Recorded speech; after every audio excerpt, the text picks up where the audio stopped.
네, 구약 성경 보면 제일 앞에는 이제 모세오경 나오고요. 그 다음에는 역사서, 그 다음에 시가서, 그 다음에 대선지서, 소선지서. 이렇게 이제 돼 있죠. 그럼 에스더서는 뭘까요? 장르로 보면 역사서겠죠. 예, 역사서에 속하잖아요. 역사서 마지막 책인데, 역사서의 마지막 책이니까 구약의 마지막 시대. 예, 예, 구약의 거의 이제 마지막 시대에 지금 일이 일어나고 있다. 그래서 구약 역사를 보면은 제일 처음에는 아담 얘기 나오죠. 그 다음에 뭐 노아 얘기 나오잖아요. 그 다음에는 아브라함 얘기, 족장들 얘기 나오죠. 그 다음에는 모세 얘기. 그 다음은 여호수아. 여호수아 끝나고 나면 사사들의 이야기. 그 다음에는요. 사사 끝나니까 왕정. 예, 왕이 생기고요. 왕이 생겼어요. 그 왕정 500년 지난 다음에는 다시 분열왕국. 예, 왕국이 이제 분열됐어요. 그 다음에 이제 왕국이 멸망하는 거. 이게 구약에 다예요.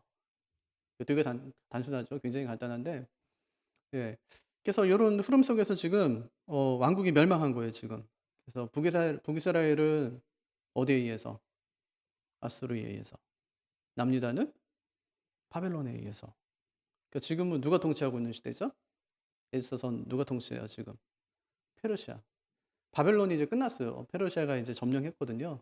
그래서 고레스가 이제 점령하고 나서 지금 시간이 한참 지났어요. 그래서 지금은 누구 얘기를 해요? 어느 왕이 지금 등장하죠? 아하수에로. 예, 아하수에로라는 왕이 이제 등장하는 거예요. 근데 그거는 뭐 그 사람 이름은 아니고요. 그냥 뭐 애굽에는 왕의 이름이 뭐예요? 다 바로예요. 그죠? 로마는 시저 다 시저. 예, 그건 왕의 이름은 아니거든요. 그러니까 이 아하수에로의 진짜 이름은 크세스라고 영화 300에 보면 나오는 그 왕 있죠. 뭐 나는 신이다 뭐 이러면서 뭐 하는 그 사람이 이제 그 사람이에요. 예, 그러니까 지금 멸망에 있다. 멸망했다 이제. 예, 멸망했고 지금 1차 포로, 2차 포로 사이에 지금 있어요. 예, 사이에 지금 있고 2차 때는 누가 교환시키죠? 아닥사스다. 그죠? 에스라에게 이제 보내잖아요. 1차 때는 이제 고레스가 보내고요. 그다음에 중간에 있는 거예요, 지금. 아하수에로가 그 중간에서 지금 있는 거다. 예. 그래서 지금 뭐 1차 때는 이제 스룹바벨이 데려오고 그다음에 80년쯤 있다가 이제 2차 때는 이제 에스라가 데려오고 3차 때는 또 이제 한 7, 80년 있다가 또 예. 누구예요? 느헤미야가 데려오고. 그죠? 느헤미야가 데려오고 몇 명 데려오는지는 잘 나오진 않지만 어쨌든 이제 뭐 데려오고 처음에 한 5만 명 데려왔다가 나중에는 한 1,800명 데려오고 그다음에 이제 몇 명 데려오는지 모르지만 어쨌든 이제 느헤미야가 또 사람 모아가지고 또 데려오고 그런 이야기들이 이제 쭉 이제 펼쳐지는 거죠. 예, 오늘 말씀 보니까 여기 에스더서에 보니까 등장인물이 있어요. 그 4명 나오죠. 첫째가 아하수에로 왕 나오나요? 또 중요한 사람 나와요. 오늘 우리 읽지는 않았지만 누가 중요하죠? 하만이라는 사람 중요한 사람 나오죠. 또 한 사람은 뭐 에스더도 중요하니까 에스더 뭐 중요하고 또 모르드게 또 오늘 말씀해 보니까 또 왕비 이름 나오네요. 예, 와스티 왕비 예, 이렇게 나오네요. 예, 아주 크게 이제 역할을 했던 사람들의 이름이고요. 하만은 누구죠? 아말렉 사람이에요. 아말렉 사람. 아각 사람이거든요. 아말렉의 아각 사람이에요. 그는 악한 사람인가요? 네, 아주 욕심이 많은 정치인이에요. 욕심이 굉장히 많고 악한 사람이죠. 유대인들을 다 멸하려고 했으니까 악한 사람이고, 모르드게는 어떤 사람이죠? 원래는 일개 그냥 일개 병사 같은 예, 군졸 같은 사람이었는데 나중에는 이제 그가 반역을 일으킨 사람들을 뭐 막았고 뭐 고발했고 하는 일이 이제 왕에게 들려지고 하면서 나중에는 높은 고위 관직에 오르는 사람이었죠. 에스더는 어떤 사람이죠?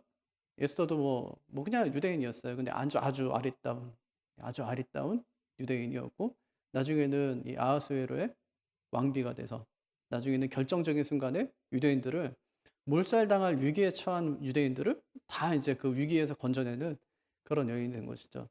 와스티도 마찬가지. 와스티도 참 아름다운 여인이었어요. 근데 이제 왕하고의 약간의 신경전 때문에 오늘 말씀 보니까 약간의 신경전 때문에 예, 잔치하다가 이제 기분이 확 상한 거죠, 그죠? 자기도 잔치하고 있는데 갑자기 남편이 오라고 하니까 예, 지금 우리가 오라고 해도 안 오죠. 나도 지금 나도 손님 왔는데 지금 남편이 갑자기 손님 왔다고 자기 좀 오라는 거예요. 짜증이 확 났어요. 그래서 안 갔어요. 안 갔다가 이제 남자들한테 물어보니까 어때요? 남자들이 아 그러면 안 된다면서 왕에게만 잘못한 게 아니라 우리 모든 민족의 남자들한테 다 잘못한 거라면서 그 소문이 만약에 퍼지기라도 하면 아니 그 왕비도 안 가는데 나도 안 가야지 하면서 다 남자들 말을 안 듣겠다는 거예요. 그 내린 결정이 뭐냐면 폐위. 그래서 이제 그 왕비를 폐위한 사건이 오늘 말씀에 등장하는 거예요. 어떤 관점에서 읽으면 좋을까요? 에스더서는. 모든 성경은 하나님의 사랑의 관점에서 읽는 거예요. 하나님이 우리를 얼마나 사랑하시는지. 사실 뭐 그렇게 안 하셔도 되거든요. 하나님이 얼마나 우리를 사랑하시는지 계속 함께 다니면서 나라 찾는 얘기예요. 나라를 만들고 나라를 찾고 민족을 형성하고 거기다 하나님 법도 주고 하나님 먹고 살게 해주고 국가를 형성하는 이야기, 나라 형성하는 이야기를 하는 거거든요. 그러니까 하나님이 얼마나 인생을 사랑하시나, 우리를 얼마나 하나님이 사랑하시나 하는 관점에서 읽어야 돼요. 출애굽기 마찬가지죠. 출애굽기도 하나님께서 400년 동안 어쨌든지 하나님의 민족을 보존해 주셨다는 얘기잖아요. 그 민족을 보존해 주셨다. 애굽에서 마찬가지. 70년 포로 생활하는 중에 하나님께서 그들을 어떻게 보존해 주셨는지가 잘 나타나는 것이 에스더서. 하나님의 사랑으로 잘 보존해 주신 거예요. 지난번에 우리 성경 읽다가 그런 얘기 했었어요. 이렇게 포로로 우리가 끌려가게 됐을 때, 이스라엘 백성들이 포로로 끌려가게 됐을 때, 고국에서는, 예루살렘에서는 누가 버티고 있으면서 그 백성들을 위로했다고요?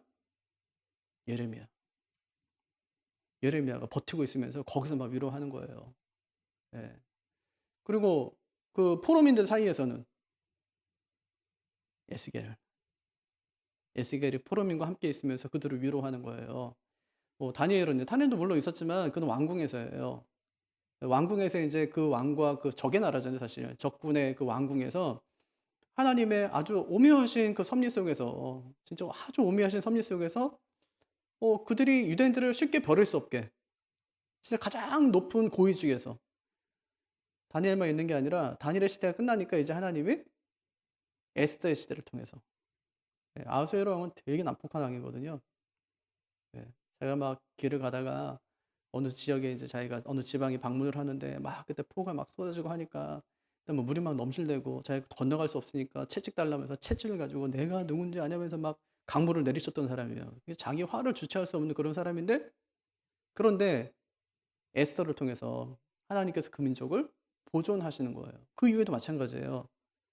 왕의 곁에서 이 술을 맡은 이 관원장으로 하나님께서 또 여러 사람을 세우세요. 느헤미야 같은 사람 세우시고 또 왕의 책사로 또 에스라 같은 사람들을 하나님이 세우시고 이렇게 하시면서 하나님께서 그 민족을 70년간 보존해 가시는 얘기예요. 하나님 진짜 놀라우신 분이구나.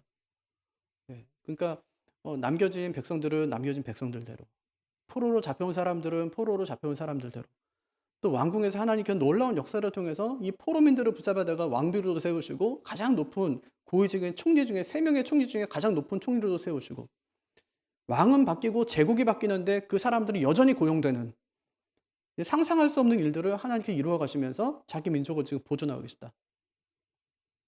지금 그 얘기 지금 하는 겁니다. 하만이 아각 사람이라고 했잖아요. 아말렉의 아각 사람. 한 번은 일전에 하나님이 사울에게 아말렉과 전쟁할 때 그런 말씀을 하셨어요. 그 백성들이 하나님이 이스라엘 백성들을 출애굽해서 나올 때 이스라엘 백성들을 쳤다, 뒤에서. 그 나쁜 놈들이. 그러니까 그 사람들하고 전쟁할 때 가만두지 말아라. 싹 진멸해라. 하나님의 이 전쟁은 진멸하는 거거든요. 진짜 그 가나안에 들어갔을 때도 하나님이 그들에게 말씀하신 것이 진멸하는 거예요.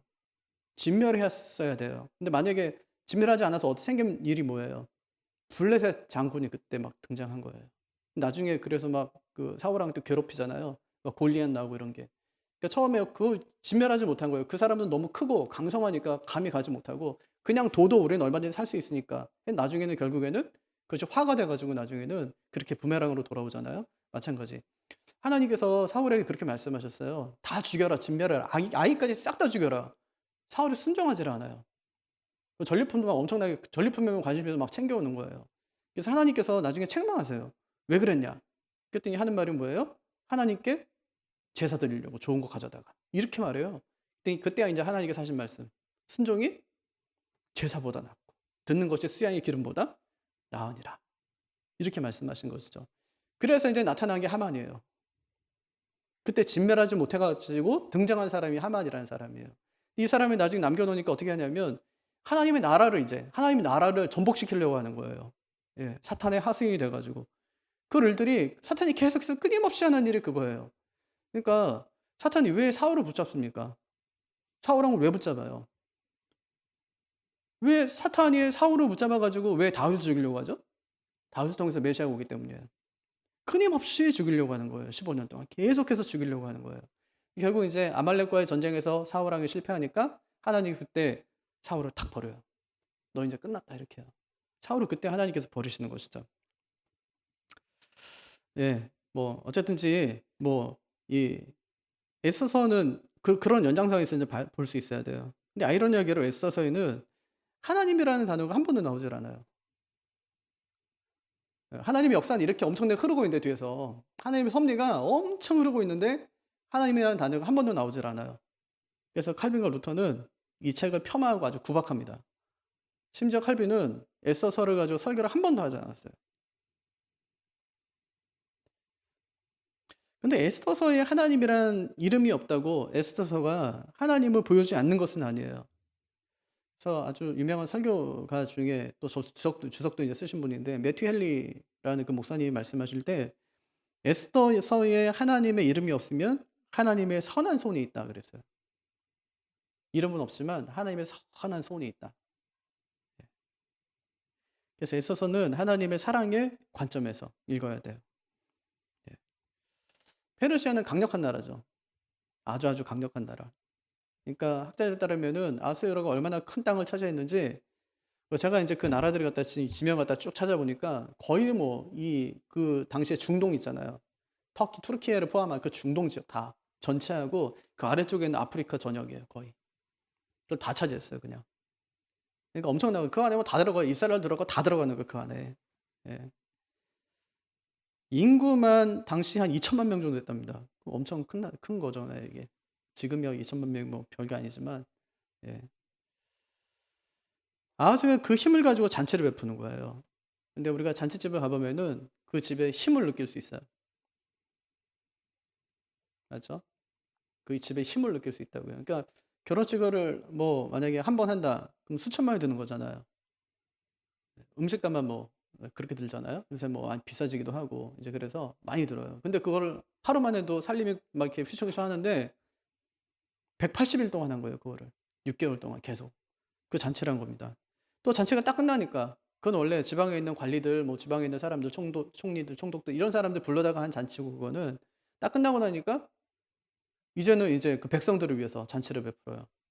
7일 동안. 근데 오늘 말씀 읽어보니까 굉장히 신사적이죠. 법도가. 뭐라고 하냐면 술 권하지 말라는 거예요. 자기가 먹고 싶은 만큼. 음식 권하지 마라. 자기가 먹고 싶은 만큼. 예. 그래서 충분히 즐길 수 있도록 그렇게 한 겁니다. 그때 왕비 와스디도 여인들을 위해서 7일 동안 잔치를 베푼 거예요. 여러분 왜 이렇게 큰 잔치를 베풀까요? 잔치라는 목적이 뭐죠? 자신의 힘을 과시하기 위해서요. 누구 보라고요? 누구 보라고? 적국 그리스예요. 헬라. 전쟁했거든요. 자기 아버지 다리오 때도 전쟁했어요. 그런데 1패. 패배했어요. 아하스웨로도 한번 붙었어요. 패배. 지고 왔어요. 지고 와가지고 이제 지금 지고 왔어요. 지금 지고 와가지고 지금 하는 게 뭐냐면 잔치를 베푸는 거예요. 두 가지 의미가 있다고 생각해요. 하나는 내부 결속이에요. 우리가 전쟁에 졌다고 하지만 낙심하지 마라. 이번엔 졌지만 또 우리 지지 않는다. 우리 이렇게 힘 있는 나라다. 걱정하지 마라. 이러면서 이제 잔치를 베풀어요. 또 외부 그리스 보라고. 니네 우리 조금 이겼다고 니네 그렇게 너 하지 우쭐대지 말라는 거예요. 우리 아직까지 돈 있다는 거죠. 180일 동안 막 잔치하면서 백성들 다 먹일 만큼 돈 우리 있다. 사실 뭐 전쟁이라는 거는 결국 돈으로 하는 거 아닙니까? 뭐 돈이 경제력이 뒤에서 뒷받침돼야 전쟁이 되는 거니까 그러니까 우리 무시하지 마라. 이렇게 이제 지금 잔치를 하고 있는 겁니다. 이런 목적으로 잔치를 베풀려고 하니까 잔치의 이 치장이 점점 화려해지는 거예요. 아주 요란해집니다. 그 6절과 7절에 보니까 잔치의 규모 화려함이 엄청나요. 백색, 녹색, 청색 휘장을 자색 가는 배줄로 대리석 기둥 은고리에 메고 그렇게 맸어요 이제. 그리고 테이블을 깔아요. 금과 은으로 만든 걸상을 화반석, 백석, 운보석, 흑석을 깐 땅에 진설하고 금잔으로 마시게 하니. 예. 그 금 테이블에서 금잔으로 마시는 거예요, 지금. 잔의 모양이 각기 다르고 공장에서 찍어낸 거 아니라는 말이에요. 하나하나가 작품이에요. 왕이 풍부하였으므로 어주가 한이 없으며 왕이 주는 그 술이 아주 풍성하였다. 그렇게 얘기하는 겁니다. 엄청난 잔치잖아요. 이런 잔치를 우리는 본 적이 없어요. 예. 2500년 전에 있었던 잔치지만 아마 지금 우리가 간다고 해도 입이 아마 쩍 하고 벌어질 겁니다. 그 정도의 상상만 해도 그 분위기 알 수 있지 않습니까? 근데 여기서 우리가 얻어야 될 교훈 하나가 있어요. 자기 과시는 반드시 허영으로 흘러간다는 거예요. 뭘 과시하고 싶었을까요? 힘이에요. 힘. 첫째가 힘이에요. 우리도 과시하고 싶은 것 있지 않습니까? 남들이 좀 알아줬으면 얘기하고 싶은 것들 있잖아요. 얘기하고 싶어서 못 견디겠는 거. 우리한테도 있지 않습니까? 예, 조심해야 된다는 얘기예요. 또 있어요. 힘도 과시하고 싶지만 술을 한잔하고 나니까 6개월 동안 술을 한잔하고 나니까 백성들하고도 일주일 내내 술을 한잔하고 나니까 자기 아내의 아름다움을 과시하고 싶어졌어요. 그 잔치 마지막 날 자기 아내를 데려오랍니다. 11절. 왕후 와스를 청하여 왕후의 관을 정제하고 왕 앞으로 나오게 하여 그의 아름다움을 무 백성과 지방 관리들에게 보이게 하라 하니 이는 왕후의 용모가 보기에 좋음이라. 그 진짜 아름다웠었나 봐요. 그 자랑하고 싶었어요. 그래서 왕후의 관을 정제하고 왕 앞으로 나오라 그렇게 얘기하죠. 여기서 관을 정제하고 나오게 했다는 말은 관만 쓰고 나오라 이런 의미로도 해석할 수 있답니다. 관만 쓰고 나와라. 뭐예요? 하나도 입지 말고 관만 쓰고 나오라는 거예요. 그래서 요세푸스가 유대 고대사에서 아하수에로가 왕후의 나체를 보여주려고 했다. 그렇게 기록하고 있어요. 유대 역사가 1세기 역사가니까 거의 예수님 돌아가시고 나서 별로 이제 차이 안 나는 사람이에요. 그 당시 사람이에요. 그냥 예수님 당시 사람. 예. 그것을 뒷받침해 주는 말이 11절 끝에 나오는데 보이게 하라는 말이에요. 보이게 하라. 이 보이게 하라는 말은 참여하게 해라 이런 말이 아니에요. 와서 같이 잔치를 즐기자 이런 말도 아닙니다. 아하수에로는 자신의 아내를 과시하고 싶었어요. 얼마나 예쁜지 마치 자신의 아내를 장신구처럼 신하들에게 보여주고 싶었던 것이죠. 그저 와스티가 왕의 명령을 거절합니다. 자신의 왕비의 채통까지 손상시키면서 그러고 싶지 않았던 거예요. 12절. 그러나 왕후 와스티는 내시가 전한 왕명을 따르기 싫어하니 왕이 진노하여 마음속이 불붙는 듯 하더라. 그러니까 화려하게 시작된 그 잔치가 뭘로 끝나죠 지금? 분노로 끝나는 거예요. 분노로. 이것이 자기 과시의 끝이 무엇인지 우리에게 잘 보여줍니다. 자기 과시의 끝은 분노예요. 하나님 없는 인생의 모습이 바로 이렇다는 것이죠. 하나님이 없어요. 화려합니다. 아주. 하나님 없는 사람들의 모습만 보십시오. 화려해요. 아주. 예. 아하수에로 왕이 배설한 잔치는 굉장히 화려했습니다. 그의 아내는 모든 사람이 부러워할 만큼 아름다웠습니다. 하지만 그 잔치의 끝은 울분과 분노뿐이었습니다. 이것이 하나님 없는 인생의 특징이에요. 하나님 없는 인생은 자기 과시와 분노로 평생을 삽니다. 그렇게 사는 이유는 중심이었기 때문이에요. 중심이었기 때문에. 정확한 중심이었기 때문에. 에스 1장에서 우리가 확인해야 될 것이 바로 이것입니다. 나에게 중심이 있는지. 나에게 중심이 진짜 하나님께 있는지. 이것을 점검해야 된다는 말이에요. 아하수에로에게는 중심이 없었습니다. 그는 중심이 없기 때문에 그때그때마다 자기 감정대로 하는 거예요. 예, 뭐든지 즉흥적입니다.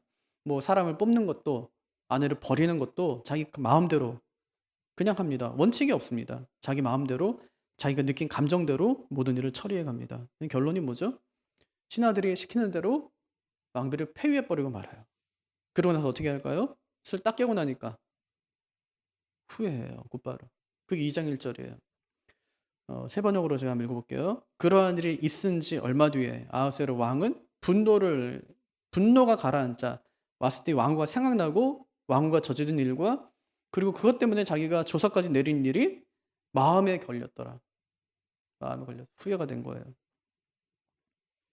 다윗은 그렇지 않거든요. 15년 동안이나 사울에 의해서 쫓겨다녀요. 사무엘상 24장 보면 다윗이 엔게디 광야에 있을 때 사울 왕을 죽일 수 있는 절호의 기회를 맞게 돼요. 그가 동굴에 있을 때 사울이 그 안에 들어와요. 볼일 보러. 그때 이제 부하들이 그렇게 이야기합니다. 보소서 여호와께서 당신에게 이르시기를 내가 원수를 내 손에 넘기리니 내 생각에 좋은 대로 그에게 행하라 하시더니 이것이 그날이니이다. 기가 막히잖아요. 네, 오늘 끝날 날입니다. 하나님께서 그렇게 말씀하지 않았습니까? 네, 끝냅시다. 이런 얘기거든요. 하나님을 소환해요. 그래서 다윗이 어떻게 합니까? 다윗이 일어나서 사울의 겉옷자락을 가만히 베니라. 그런데 그 다음 구절이 아하수에로 완전히 달라요. 그리한 후에 사울의 옷자락 뱀으로 말미암아 다윗의 마음이 찔려. 네, 다윗의 마음이 찔렸다. 그렇게 얘기해요. 다윗은 용사거든요. 수많은 전쟁을 치러했던 사람이에요. 사람 죽이는 건 아무것도 아니에요. 본능대로 한다면 사울의 목을 잘라야 됩니다. 하지만 다윗은 자기 감정대로 하질 않아요. 왜냐? 자기 마음에 찔림이 있었기 때문에. 찔림이. 여기서 찔리다는 말이 낙하라는 단어거든요. 이게 영어로 하면 비트예요. 하나님께서 그의 마음을 계속 두드리신 거예요. 네 감정대로 하면 안 돼. 감정대로 했다가 반드시 후회할 거야. 일시적인 감정으로 사람을 죽이지 마. 하나님께서 계속 다윗의 마음을 그렇게 두드리신 거죠. 이게 굉장히 중요한 포인트입니다. 여러분, 우리는 하나님의 사람입니다. 세상에 속한 사람이 아니에요. 세상 사람이 전부 아하수에로와 같이 자기 감정대로 살아도 우린 그래서는 안 된다는 겁니다. 우리에게도 하나님의 낙하가 있어야 돼요. 하나님의 두드리심. 예수 믿는 사람에게는 바르게 살아야 된다. 이런 강박이 있습니다. 절대로 넘지 말아야 되는 죄의 선이 있어요. 때로는 이번 한 번만 그 선을 넘어보려고 하지만 그때마다 하나님께서 우리의 마음을 두드리시는 거예요. 너 그렇게 하면 안 되는 거 네가 알잖아. 그럴 때마다 에휴 뭐 하면서 그냥 돌아서는 것이 그것이 신앙입니다. 근데 가장 두려운 것은 우리가 무슨 일을 해도 하나님의 낙하가 임하지 않는 거예요. 마음에 찔림도 없고 하나님의 두드리심도 없는 겁니다. 여러분 사실 그게 굉장히 두려운 일이죠. 혹시 여러분이 잘못된 결정을 해서 죄의 길을 가려는데 하나님께서 우리 마음에 너 그러면 안 되잖아 하고 여러분의 마음을 두드리시면 지체 없이 돌아설 수 있기를 바랍니다. 그리고 다시 한번 하나님께 중심을 두고 자신의 모습을 면밀하게 살피는 우리가 되기를 바랍니다. 그럼 왜 사람들이 자기 과시를 하며 산다고 했습니까?